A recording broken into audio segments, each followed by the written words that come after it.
되고요. 15장 22절 27절 말씀, 마라의 시험입니다. 마라의 쓴물이라고 제목을 잡지 않고 마라의 시험이라고 한 제목을 잡은 이유가 있습니다. 자, 우린 지난주에 홍해를 건너고 나서 모세 이스라엘 백성들이 하나님을 찬양하는 모습을 살펴봤습니다. 어마어마한 모습이죠. 온 백성들이 함께 오케스트라 정도가 아니라 그 민족 전체가 하나님의 찬양을 드리는 모습을 살펴봤습니다. 아론의 누이 선지자 미리암이 손에 소고를 잡고 여인들과 함께 춤추고 노래하는 그런 찬양이었죠. 여러분, 이 찬양은 그리 오래가지 않았습니다. 사흘 만에 이 찬송은 불평과 원망으로 바뀌는 것을 우리 본문 속에서 살펴볼 수가 있습니다. 자, 이들이 홍해를 건너고 나서 한 가지 분명한 것은 이제 더 이상 애굽 사람을 보지 못하게 되었다. 더 이상 애굽 사람을 이제 보지 않게 되었습니다. 애굽과 완전 결별이죠. 그리고 더 이상 애굽으로 돌아가고 싶어도 이제 돌아갈 수 없는, 그야말로 애굽과 결별했습니다. 그래서 지난주도 말씀드렸지만 이 홍해 도하 사건이 이스라엘에게 영적으로는 물세례 사건이다. 홍해를 거는 물세례 사건으로 설명했습니다. 이걸 오늘 우리말로 바꾸면 우리가 예수 믿고 구원받으면 이제 이 하나님 백성으로서의 새로운 삶을 시작하잖아요. 엄청난 기쁨이고 또 새로운 시작을 알리는 사건이라고 볼 수 있겠죠. 이스라엘도 이제 홍해를 건너고 애굽과 결별했으니 이제 약속의 땅으로 가는 길이 확 열릴 줄 알았습니다. 그러나 예상과는 달리 예기치 못한 시험이 기다리고 있었습니다. 그것은 바로 광야길이었기 때문이지요. 자, 오늘 22절은 이렇게 시작합니다. 모세가 홍해에서 이스라엘을 인도하며 그들이 나서 수르 광야에 들어가서 거기서 사흘 길을 걸었으나 물을 얻지 못하고 그랬습니다. 자, 여기서 우리가 발견한 광야로 들어가서 사실 가나안 땅을 약속했다면 그냥 이 해안가를 따라서 쭉 가는 길, 지름길로 인도해야 마땅한데도 불구하고 오늘 의도적으로 하나님은 광야길로 들어섰다. 광야로, 즉 그들이 동쪽으로 가는 것이 아니라 남쪽으로 내려가는 수르 광야는 이 시나이 반도 중앙에 있죠. 이 중앙 쪽으로 걸음을 인도하는 것을 보게 됩니다. 자, 여기는 하나님의 의도가 담겨져 있죠. 광야로 인도하신 하나님입니다. 이런 광야가 어떤 것이지요? 나무도 없고 그늘도 없고 낮에는 너무너무 덥고 밤에는 너무너무 추운 곳이 광야입니다. 그래도 하나님이 밤에는 불기둥으로 낮에는 구름기둥으로 이들을 보호하시는 건 사실이지만 그야말로 이 광야길은 우리가 스스로 생존할 수 없는 그런 곳이 광야길이었는데 가나안 땅으로 인도하시는 것이 아니라 광야길로 인도하셨다는 것입니다. 자, 그런데 이 광야길 속에 먼저 만나는 것은 큰 위기입니다. 자, 그것은 바로 물이 다 떨어졌기 때문입니다. 애굽에서 이들은 가죽 부대에 물을 가득 담아서 나왔을 것입니다. 그러나 이미 날짜가 지나고 홍해를 건너 사흘길이 되자 물이 떨어졌습니다. 여러분, 광야에서 물이 떨어졌다는 것은 죽음을 의미합니다. 사실은 물은 광야에서 생존에 아주 직결되어 있는 요소이기 때문이지요. 근데 우리가 좀 이해하기 어려운 것은 이 길을 하나님이 인도하셨다는 거예요. 오늘 모세가 인도했지만 하나님이 모세를 통하여 이스라엘 백성들을 인도하셨다는 것입니다. 즉 의도적으로 이 광야로 몰아 넣으셨다는 것이죠. 분명히 이스라엘은 홍해를 건너서 이 자유를 얻었지만 그들이 인도함 받은 것은 광야였다는 것입니다. 이건 뭘 의미할까? 이제 드디어 이들이 홍해를 건너서 하나님의 백성이 되었지만 출애굽은 완벽하게 했지만 이제 광야로 몰아넣으셔서 하나님의 백성을 훈련시키시는 하나님의 뜻을 발견하게 됩니다. 자, 이 광야에 들어선 이스라엘은 이야말로 이제 훈련의 시간, 단련의 시간이고요. 그 광야길의 첫 번째 만나는 정착지가 있으니 마라입니다. 마라. 오늘 첫 번째 마라인데 이것은 결국 이들에겐 큰 시험의 장소가 되는 것을 보게 됩니다. 사흘길 만에 도착한 이 마라. 추측해 보건데 우리가 하루에 한 20km 행군을 한다고 볼 수 있어요. 그럼 한 60km 정도 행군했을 거예요. 홍해를 건너서 거기가 마라의 지점이었을 것입니다. 이때 물이 떨어져서 이들은 죽을 지경입니다. 그런데 드디어 이 마라에서 오아시스를 발견합니다. 와, 물이다. 죽게 생겼는데 와, 물이다. 이런 소리를 쳤을 것이에요. 문제는 근데 큰 문제가 생겼어요. 물을 찾긴 찾아놨는데 물을 먹을 수가 없는 것입니다. 자, 23절 볼까요? 마라에 이르렀더니 그거 물이 써서 마시지 못하겠으므로 그 이름을 마라라 하였더라. 아예 이름을 마라라는 거 써서 쓰다는 의미거든요. 마라가 물을 먹을 수가 없었습니다. 자, 물을 찾았지만 물을 먹을 수 없는 상황을 만난 것이죠. 이것은 오히려 정말 더 큰 고통입니다. 그야말로 그림의 떡이죠. 물이 없는 것보다 더 고통스럽습니다. 아니 물을 발견했는데 이를 물을 맞을 수 없는 이 상황, 이런 상황이 된 것이죠. 저는 요새 이런 상황을 너무 많이 만나는 것 같아요. 그렇죠. 막 결혼만 하면 막 행복할 줄 알았는데 결혼하고 나서 더 힘들어 하더라고요. 뭐 이런 이야기를 제가 들을 때 우리가 결혼하면 행복할 줄 알았는데 물만 만나면 다 해결될 줄 알았는데 그 물을 맞을 수 없는 그런 상황과 똑같이요. 취업을 하면 다 될 줄 알았는데 취업해서 이제 야 됐다 생각했는데 취업하고보다 더 힘들어요.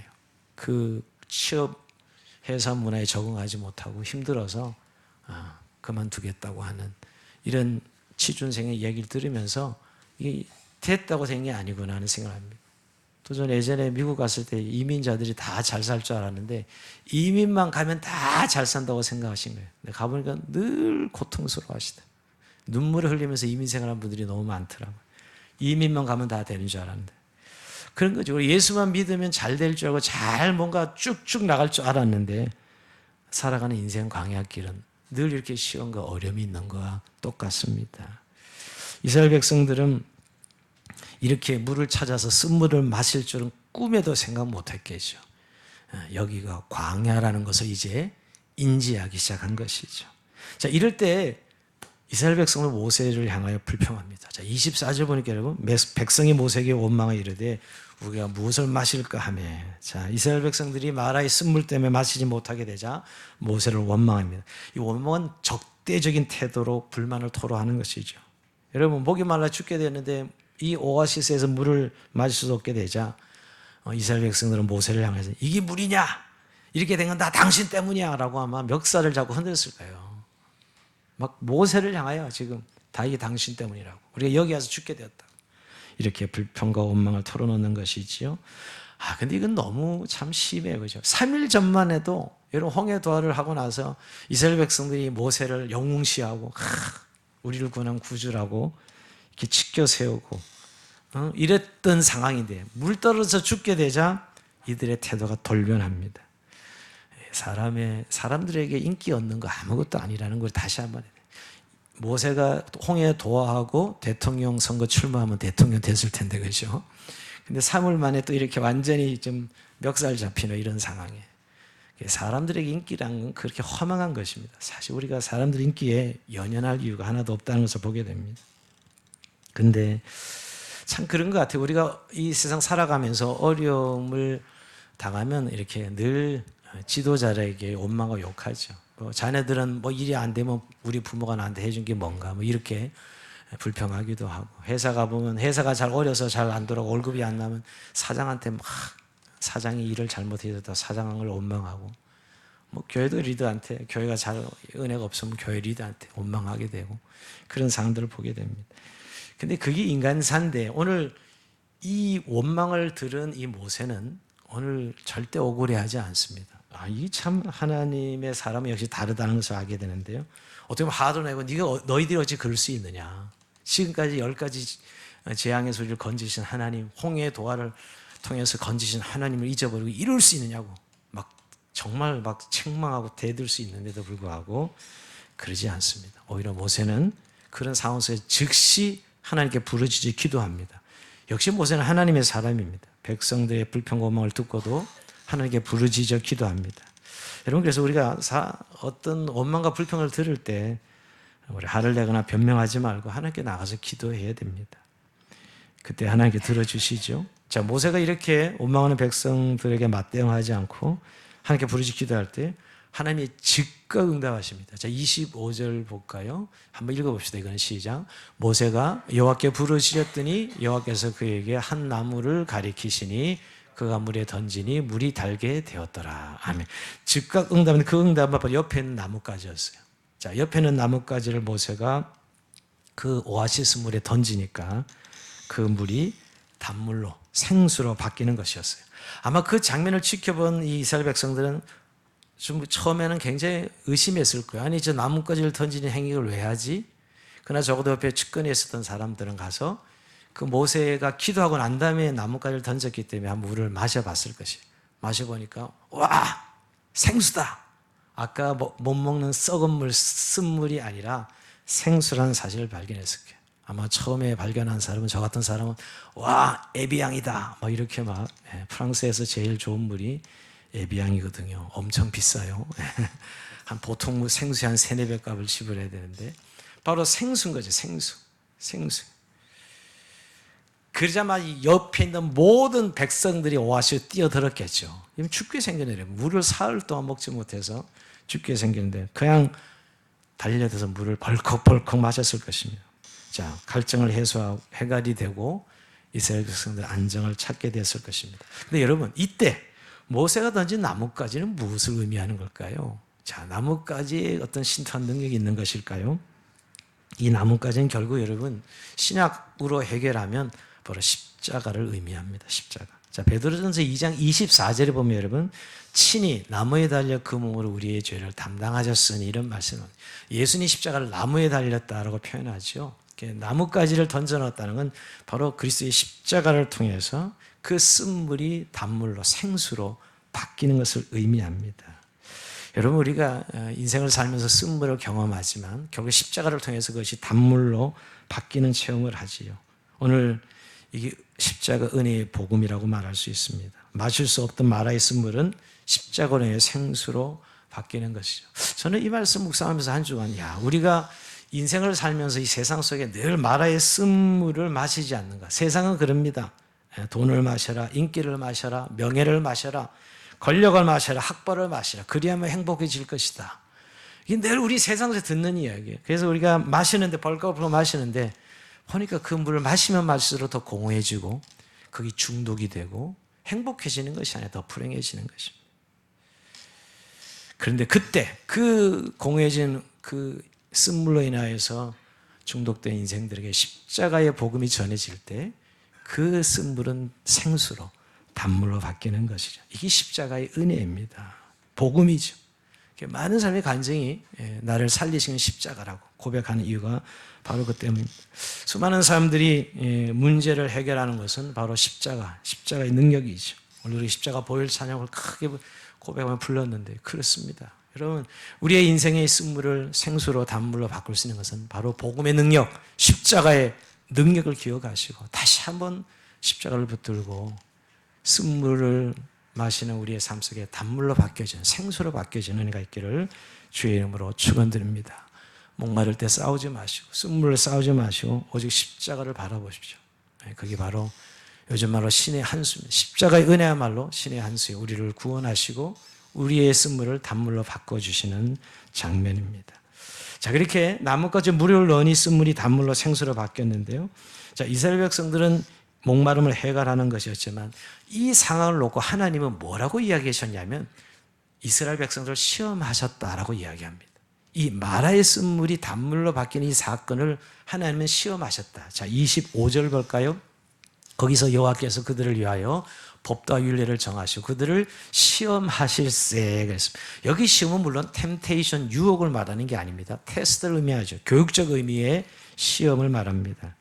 여러분 우리가 요즘 학교에 시험이 자꾸 없어지는데 이건 학교를 망가뜨리는 아주 가장 질을 저하시키는 가장 좋은 방법이 저는 생각을 합니다.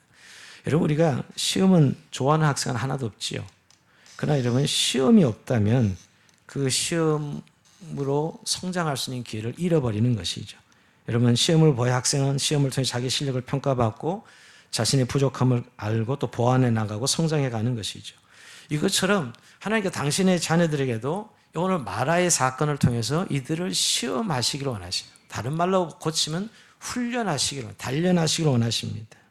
하나님의 의도를 가지고 이 마라의 쓴물 사건을 통해서 이스라엘 백성들을 시험하셨다라고 얘기합니다.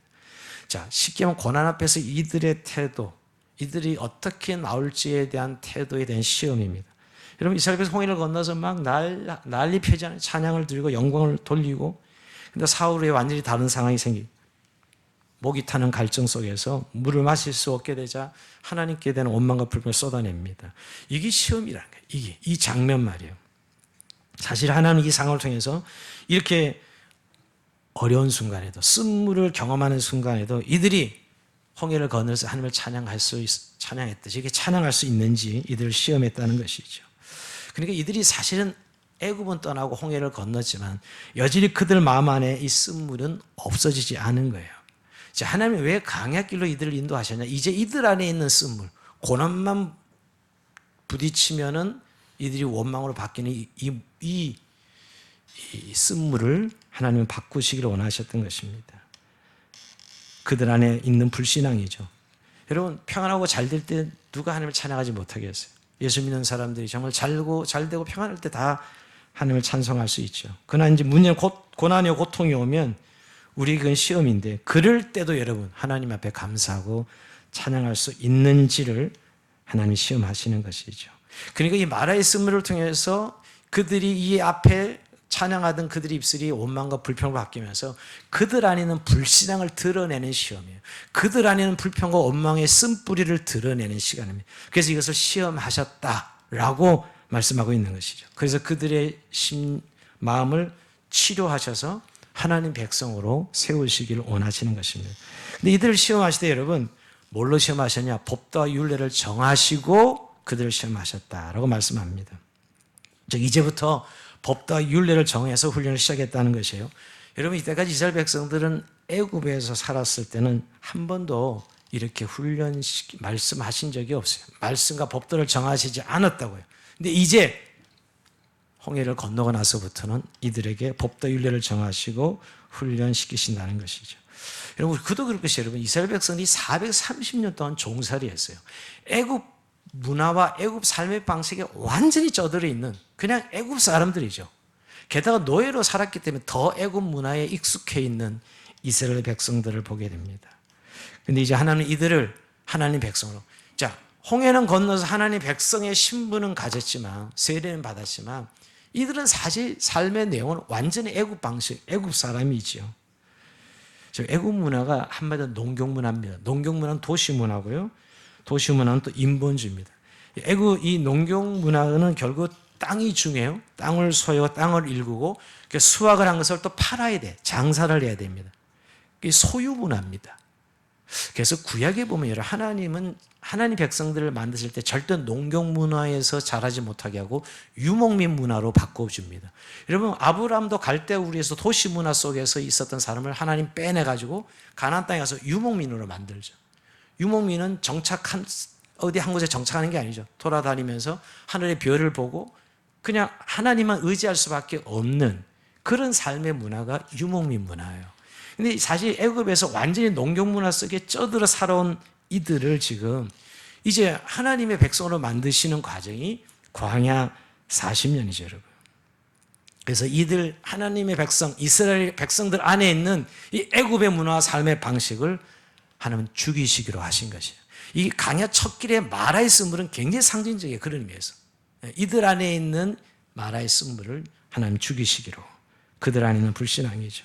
사실 애굽 문화 속에서 이들은 하나님의 음성을 들으려 하기보다는 자기 힘으로 소유하려는 삶의 방식을 가지고 있습니다. 하나님으로도 공급받기보다는 누구의 것을 빼앗으려는 그런 삶의 방식을 가지고 있어요. 이런 거 깨트리셔야 되는 것이에요. 하나님을 의지하기보다는 어디 한 곳에 정착해서 성을 쌓고 살아가는 이 삶의 방식을 깨야 되는 것이에요. 근데 여러분, 오늘 우리가 살아가는 삶의 방식이 다 이 애굽 문화 아닙니까? 우리가 예수는 믿었지만 사실은 분명히 구원을 확신도 하고 하나님을 부르지만 우리의 진짜 가치와 문화는 정말 하나님의 나라, 백성의 삶의 방식을 가지고 살아가고 있는지요. 하나님은 오늘 우리가 이 땅에 있는 시간 동안 광야길을 허락하신 이유는, 왜 우리가 하나님 백성인데 고속도로를 내지 아니하시고 이 광야길의 힘든 인생길을 허락하시냐 하면, 우리를 정말 이 세상의 문화와 간섭을 다 물을 빼고 때를 빼고 하나님 백성의 삶으로 바꾸시는 데 의료가 있다는 것이에요. 그래서 오늘 광야길인 것을 분명하게 하시고 마라의 쓴물 사건을 통해서 광야 이제 인생길을 들어섰다는 사실을 알리는 하나님의 시험이죠. 여러분, 이 훈련을 제일 먼저 받은 사람이 누구예요? 모세입니다. 이 지도자. 여러분 모세야말로 40년 애굽문에서 왕자로 자랐습니다. 애굽의 말과 기술을 다 익힌 사람이에요. 근데 하나님은 그를 쓰실 수 없었어요. 결국 미디안 강야 40년 동안 야인으로 보내면서 하나님의 삶의 방식으로 바꿉니다. 하나님은 그냥 쓰신 적이 없다고요. 오늘 이 모세가 사실 조교인데, 군대 말로 조교인데 앞선 지도자가 정말 강야에서 40년 미디안 강야에 살아보면서 터득한 거죠. 오늘 이제 이스라엘 백성들이 광야 40년 길을 이 훈련을 받기 시작하는 시간이 된 것입니다. 그래서 이 마라의 이 시험은 결국 이 시험은 하나님의 훈련의 시작이죠. 저도 군대 생각하면 저는 54단 입대를 했는데 들어가자마자 이제 부모님과 헤어지고 딱 이제 조교가 딱 나와서 지금부터 이제 내부원까지 가겠습니다 하는데 뺑뺑이를 돌리기 시작하는 거예요. 처음이 뺑뺑이에요. 그래 선착순 한 명부터 시작하는데 1시간 동안 뛰는 거죠. 와. 근데 아까 부모님과 헤어지면서 좀 눈물도 흘리고 이런 거 다 없어요. 눈이 해롱해롱. 이게 정신이 한자 왔다 갔다. 1시간 동안 하니까 단내가 나고 그렇게 시작했어요. 이게 40년 전 이야기인데. 그죠? 그래서 부모가 생각할 것도 없는 거죠. 아무 생각도 안 나. 얼마나 힘들어. 입에서 단내가 나고. 이러다 죽는 거 아닌가. 이런 생각이 들고요, 여러분. 이런 상황을 몰고 가서 이제 군인으로 만들어 갑니다. 여러분, 군대 들어가 또 군인이 되는 거예요. 한 달 6주 훈련하고 또 자대 가서 훈련받고 그래야 겨우 군인 티 약간 날까요? 군복 입었다고 군인이 아니라고요. 훈련을 거치고 군인 정신을 무장해야 군인이 되는 것이죠. 저는 왜 이런 말씀을 드냐면 인간이 이 마라의 쓴물 경험 생각해 보세요. 강에서 물이 떨어졌다? 이건 사실 생존의 위기와 위험을 느낄 텐데 가장 물이 생존의 기본이었는데 이 기본이 흔들릴 때 사람들은 본성이 튀어나옵니다. 이때 이제 하나님이 시험하시듯 훈련하셨다는 거예요. 인간이 바닥을 칠 때 그때 사실 하나님은 레슨을 하시는 거죠. 인간이 여러분 생존의 위기를 겪어보면 진짜 이제 신앙이 내가 하나님의 사람인지 아닌지 알 수 있어요. 물론 교회는 다니지만 그러지 못한 분들이 진짜 생존의 위기를 느껴가지고 기초부터 흔들리면 교회를 떠난 사람들 좀 봤지만 대부분들은 하나님의 자녀들은 이때 하나님을 만납니다. 그래도 이렇게 뭔가 의지가 있을 때는 괜찮아요. 근데 완전 밑바닥부터 흔들려서 아예 자기 생존의 위기를 느끼고 삶의 위기가 왔을 때는 드디어 하나님을 바라보고 하나님을 만나게 되죠. 오늘 그 장면입니다. 오늘 이 마라가 바로 그 장면이죠. 이스라엘은 애굽에 살 때 물 한 번 걱정해 본 적이 없습니다. 애굽에서 물은 당연히 그 풍요로운 나일 강물을 먹었기 때문에 늘 당연한 거였어요. 근데 오늘 강에 나와서 이 물 때문에 죽게 된 이 상황, 그럴 때 입에서 터져나오는 불평은 어떻게 보면 너무나 자연스러운 자기들의 본성이죠, 여러분. 본성입니다. 우리가 정말 늘 돈으로 풍족하게 사는 돈이 탁 떨어져서 정말 먹을 거 사 먹을 돈도 없고 버스비가 없어서 흔들릴 때, 이럴 때 여러분 우리가 느끼는 이 감정들이죠. 이때 하나님에 대한 정말 하나님을 의지했던 사람, 하나님 믿는 사람은 태도가 달라집니다. 살아계신 하나님을 체험하죠. 하나님 아니면 안 되는구나 하는 사실을 깨닫게 되는 거죠. 자, 이런 상황에서 하나님이 지금 이스라엘 백성들 레슨하고 있는 거예요. 하나님이 시험하실세 하는 거죠. 그래서 법도와 율례를 정하사 하신 거예요. 애굽에서는 한 번도 이런 이야기를 하신 적이 없습니다. 법도와 율례를 정하사. 이제 애굽을 나오고 나서 법도와 율례를 정하사 이제 이들에게 이제 너희는 율례대로 살아야 된다. 말씀대로 살아야 된다고 이야기하는 것이죠. 법대로 살아야 된다고 이야기합니다. 자, 이건 근데 여러분 하나님의 백성을 속박하려 하는 것은 아닙니다. 근데 우리는 왠지 법대로 살면 막 자유가 제한되고 너무 힘들다고 생각하는 분들이 많은 것 같아요. 그러나 여러분 법대로 사는 것이 가장 자유합니다. 여러분 비행기 쇼를 볼 때 와 비행기를 저렇게 저 넓은 창공에서 막 자유자재로 비행기가 날아다니는 걸 보면 그 운전하는 조종사는 어떻게 운전할 것 같아요? 그 수십 년간 단련된 운전사는 조종하는 법대로 조종하는 규칙대로 조종하니까 자유롭게 비행기가 창공을 날아다니지. 만약에 장난감 자동차 몰듯이 몰면 금방 떨어져서 이런 폭파해버릴 것입니다. 뭐냐면 결국 조종사가 법대로 조종하니까 자유롭게 나는 것입니다. 마찬가지로 하나님 백성들이 이 땅에 살아가는 것도 막 사는 것이 아니라 하나님의 법으로, 말씀으로 생존하는 것이죠. 그래서 하나님이 인생의 사막길을 걸을 때 광야 같은 세상에서 하나님 백성으로 살아나는 께서는 반드시 율례와 법도에 따라 살아가라고 말씀합니다. 그런데 여러분, 이 광야는 사실은 잘 보이지 않습니다. 여러분, 광야 사막을 가보신 적이 있어요? 저도 완벽하게 가보진 않지만 차드에 가서 사막을 경험해 보긴 하고요. 2018년도에 모로코 갔을 때 한번 사막 구경을 사하라 사막 구경을 한번 하자는데 못 간 게 너무 아쉬워요. 시간도 안 되고 돈도 안 됐지만. 근데 여러분, 사막은 지도가 필요 없습니다. 앞에 분명히 산이 있었는데 그 다음날 가면 산이 없어요. 사막이 바람이 확 불면 저쪽으로 산이 옮겨가 있는 거죠. 이게 사막입니다. 이게 광야죠. 그러니까 광야를 여행하려면 아주 주의가 필요한데 지도는 별 의미가 없고요. 그때 뭐가 필요하죠? 나침판이 필요합니다. 여러분, 강에서 제일 위험하게 여행하는 방법은 감으로 여행하는 것입니다. 감으로 여행하면 절대 목적지를 갈 수 없습니다. 그래서 그들에게 뭐가 필요해요? 나침판이 필요합니다. 항상 강야에서는 나침판을 보고 그 방향을 따라가는 거예요. 그러면 목적지에 도착할 수 있는 것이죠. 여러분, 이들을 강야길로 부르셔서 하나님 내 율례와 법도를 지키라 하시는 것이 바로 하나님 백성은 이제 감으로 사는 게 아니라 애국에서 마음대로 살던 사는 삶이 아니라 율례와 법도, 나침반을 따라 가야 된다는 것이죠. 그것을 강조하시면서 율례와 법도를 정하시고 이스라엘을 시험하실세 했던 것입니다. 그럴 뿐만 아니라 이제 26절을 보면 이제 율례와 법도를 지키고 순종하기까지 말씀합니다. 26절 볼까요? 이르시되 너희가 너희 하나님 나 여호와의 말을 들어 순종하고 내가 보기 의를 행하면 내 겸에 귀를 기울이며 내 모든 길을 지키면 내게 곧 사람에게 내리는 모든 질병이 하나도 너에게 내리지 아니하리니 나는 너희를 치료하시는 여호와임이니라. 자, 치료하시는 여호와임이니라 자꾸 강조하는데 그 전을 봐야 돼요. 자, 내 말을 들어 순종하고 내 말을 지키고 내 규례를 지키라는 것이에요. 자, 이게 뭐니? 이제 이스라엘 백성, 하나님의 백성이 되었으니 지금부터는 내가 너희와 함께 할 것이고 내가 너희가 말하는 대로 너희는 순종해서 광야길을 가라는 것이에요. 이제 하나님 앞에서 귀를 기울이면 된다는 거예요. 여러분, 광야는 조용해서 어떤 것보다 소리가 잘 들리는 것이 광야입니다. 그래서 광야에서 이제 하나님의 음성을 듣고 순종해서 가는 걸음이 광야길이라. 이제는 매일 삶을 너희가 예측하지 말고 내가 너희와 동행해 줄 테니 내 말을 듣고 순종하라는 것이죠. 이건 이제 완전히 하나님 백성이 이제 하나님 백성으로 이렇게 삶의 형태를 완전히 바꾸는 것이에요. 사실 오늘 이 마라의 쓴물이 단물로 바뀐 것은 하나의 좋은 샘플로 이들에게 가르쳐 주신 것이에요. 모세가 순종함으로 나뭇가지를 던짐으로 쓴물이 단물로 바뀌었죠. 그러니까 이제 앞으로 어떤 쓴물, 이제 쓴물을 계속 만날 터인데 쓴물을 만날 때마다 이제 고난과 어려움이 올 때마다 두려워하지 말고 떨지 말고 하나님의 음성을 듣고 순종해 가면 된다는 거죠. 이제 삶의 스타일이 완전히 바뀌었어요. 노예로 살던 그들이 애굽에서 노예로 자기 생각대로 살던 삶에서 이제 하나님이 동행해 주겠으면 내가 너희가 하는 말을 듣고 순종해 가는 걸음이 되어야 된다는 것이에요. 그러면서 여러분, 왜 치료하시는 하나님이라 그랬을까요? 왜 라파의 하나님이 그랬을까요? 이제 계속 마라같이 쓴물 강에서 여러 가지를 만날 것인데 그때마다 하나님 말씀을 의지하고 가면서 마라의 쓴물을 단물로 바꾼 것 같이 너희를 내가 치료하시겠다는 거예요.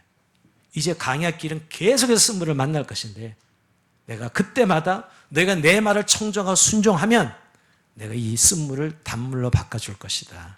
근데 여기 치료하는 건 단순히 물을 바꾸는 치료보다는 사실 엄밀히 말하면 이들이 마라의 쓴물을 만났을 때 마음의 쓴뿌리를 봤죠. 상황만 바뀌면 원망이 터져나오고 불신앙이 터져나오는 내가 너희를 치료하시는 여호와이라. 사실은 너희의 마음을 내가 그때마다 치료하겠다고 말씀하는 거예요. 살아가는 것은 삶의 끊임없는 문제 연속이지만 이제 내 말을 듣고 가면 늘 회복과 치료를 경험하게 될 것이다. 왜? 이제 너희가 내 백성이 되었어. 내가 너희와 함께 할 것이고 내가 너희 한 말을 청정히 순종해 걸어가라는 것입니다. 여러분, 우리가 어려운 환경을 만난 우리의 본성이 다 드러나죠. 그 다 드러날 때마다 하나님께서 오늘 말씀을 치료하시겠다는 거예요. 너희를 치료하시는 여호와, 너희를 회복시키는 여호와. 어떻게? 하나님 백성으로. 환경과 관계없이 하나님 말씀을 청정하고 순종하고 하나님을 찬양하는 걸음이 되도록 만들어 주시겠다는 것이에요. 근데 참 저는 이 삶의 레슨인데 여러분, 왜 마라에서 가르쳐 주시는가? 참 타이밍이 중요하지 않아요? 언제 말씀을 주시는지 참 타이밍이 중요해요. 여러분 참 타이밍이라는 게 너무너무 중요하다고 생각합니다. 아무리 좋은 말도 타이밍이 안 맞으면 아무런 효과도 없어. 오늘 이렇게 마라의 쓴 물 때문에 고통을 당하고 죽을 위기까지 간 상황에서 단물로 바뀐 이 상황을 놓고 지금 교회 가시는 거거든요. 단물로 바뀐 기적을 체험하고 나서 레슨을 하신 것이에요. 여러분 우리의 가장 집중력이 좋을 때가 언제예요? 고난입니다. 고난은 확실한 집중력입니다. 고난을 뼈저리게 겪고서 모세의 기도로 생수를 체험한 이들에게는 잊을 수 없는 경험이에요. 마라의 쓴물이 단물로 바뀐 그 사건. 우리가 죽을 상황 가운데 우리의 본성이 바닥에 다 드러났을 때 모세가 부르짖어 기도하여 단물로 바뀌는 그 장면을 목격했을 때 오늘 율례와 법도를 정하시고 오늘 레슨을 하시는 너희는 이제 율례와 법도대로 살아야 된다라고 말씀하고 있는 것입니다.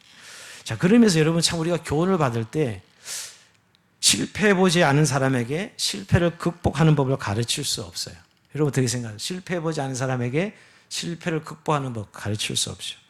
절망에 부딪혀 본 사람, 망해보지 않은 사람에게 망하지 않는 법을 가르칠 수가 없다고요.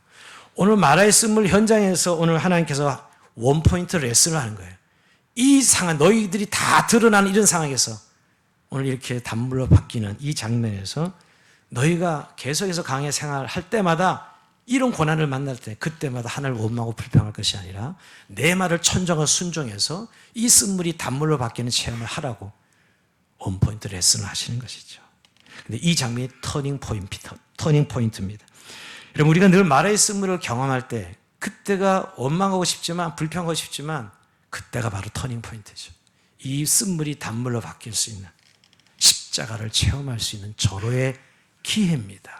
우리가 이걸 정말 알고 우리가 살아가야 되는데 여러분 쓴물을 만날 때 이게 내 삶을 바꿀 수 있는 터닝 포인트구나, 십자가를 경험하고 단물로 바꿀 수 있는 기회구나 하는 사실을 발견할 수 있어야 됩니다. 그렇다면 상황은 별 문제가 안 돼요. 우리가 늘 쓴물이나 환경 때문에 힘들어하지만 결국 조금만 시간이 지나면 그 쓴물은 단물로 바뀔 것이기 때문이에요. 그래서 여러분 오늘 이 마라 뒤에 하나님이 좀 이들을 뒤통수 치는 것은 엘림을 준비합니다. 자, 마지막 27절을 볼까요? 그들이 엘림에 이르니 거기에 물샘 12가 종려나무 이런 그루가 있는지라 거기서 그들이 그 물 곁에서 장막을 치니라. 자, 이들이 10km 한 반나절 오니까 엘림을 만납니다. 근데 이 웬일이야? 이 사막의 말이야, 이 광야에 오늘 샘 12이 있고 70그루 종려나무가 있는 거예요. 이거 굉장히 상징적이죠?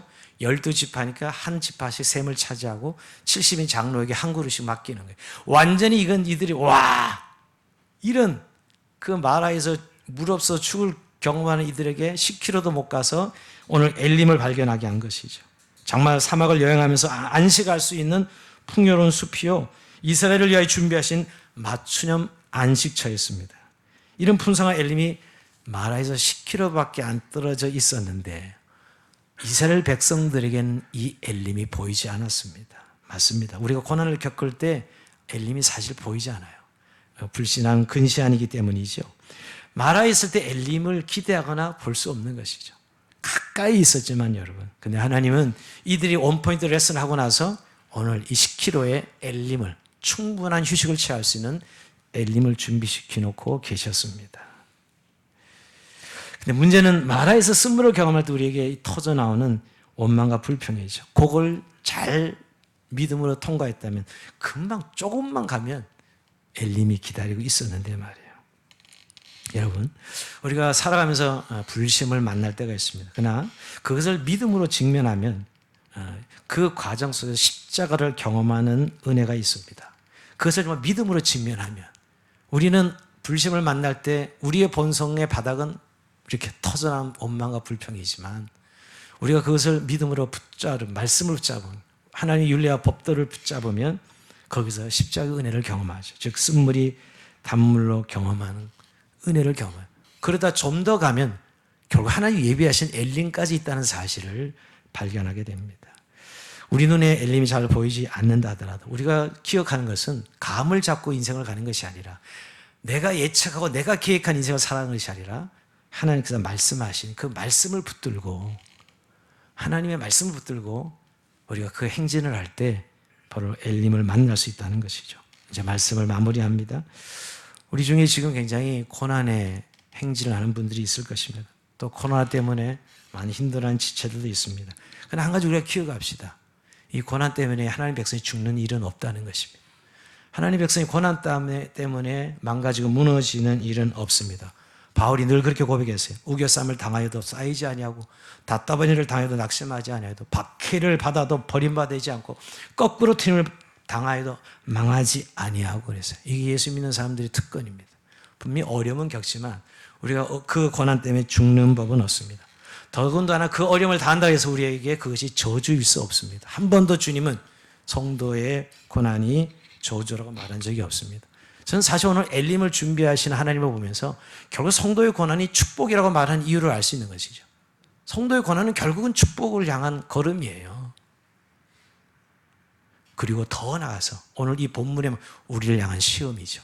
하나님 백성으로 만들고자 하나님의 의도가 담긴 시험일 뿐 그것이 우리를 죽이거나 우리를 망가뜨리거나 우리를 향한 저주가 아니라는 것입니다.